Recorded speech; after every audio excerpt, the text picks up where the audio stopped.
I love myself enough to be financially responsible.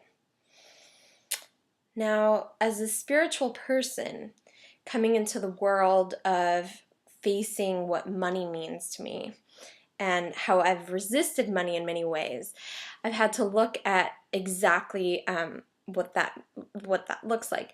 Now, for a lot of people, this shows up not exactly as a resistance to money. Like I used to hear that. I'm a Pisces moon, and I was completely resistant of relating to myself as someone who wanted to allow finances in, and I wanted to flow, and I wanted to be able to do what I felt like doing.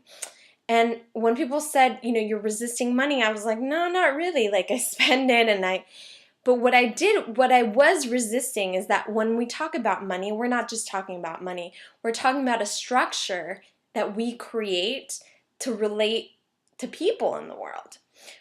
For example, let's say I become a honeybee, I cultivate honeybees and I sell honey. And then the next day, I sell rags or something else. There's going to be an inconsistency and I'm not going to get well known and sell my product, right? So that structure was what I was resisting, and becoming known as something. See, I had this fallacy, like false assumption that if I were to identify myself as, say, a virtual assistant for women entrepreneurs, that's one of my businesses, that would limit my spirit. One of my spiritual beliefs, or in the Mayan wisdom, there's this saying that says, In Lakesh, I am you and you are me. We are everything. We are all one, right?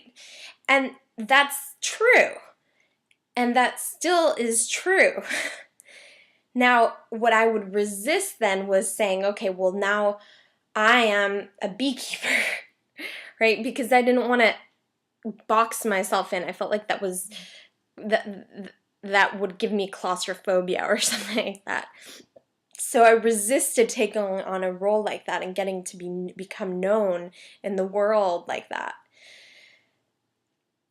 As I've started to be consistent in my practice of businesses and being financially responsible, I've had to learn to become known as a virtual assistant, a Mayan calendar reader, whatever having a line of products for babies. And I don't find it limiting. Here's one more brief example. I had an avid interest in being an actress when I was little.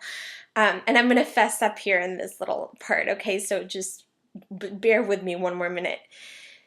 I desperately wanted to act when I was a little kid, and I, would sing, and I was in plays growing up. I grew up being in musicals. I actually was on television a couple times and directed a play in college, was in an off-Broadway play when I was at Columbia, New York City, and I have felt oftentimes regretful that I didn't fulfill on that. But here I am today, and I'm having to face my whole fear and goal and just really of being in front of the camera. So what I'm trying to tell you is that whatever path you choose, the lessons that you're meant to face as a spiritual being, you're going to face them. No matter whether they look like they'll fall under that path or not. Well, that's all for tonight, and thanks for tuning into me. I'm Tanya, and I am the Fairy Queen. See you later.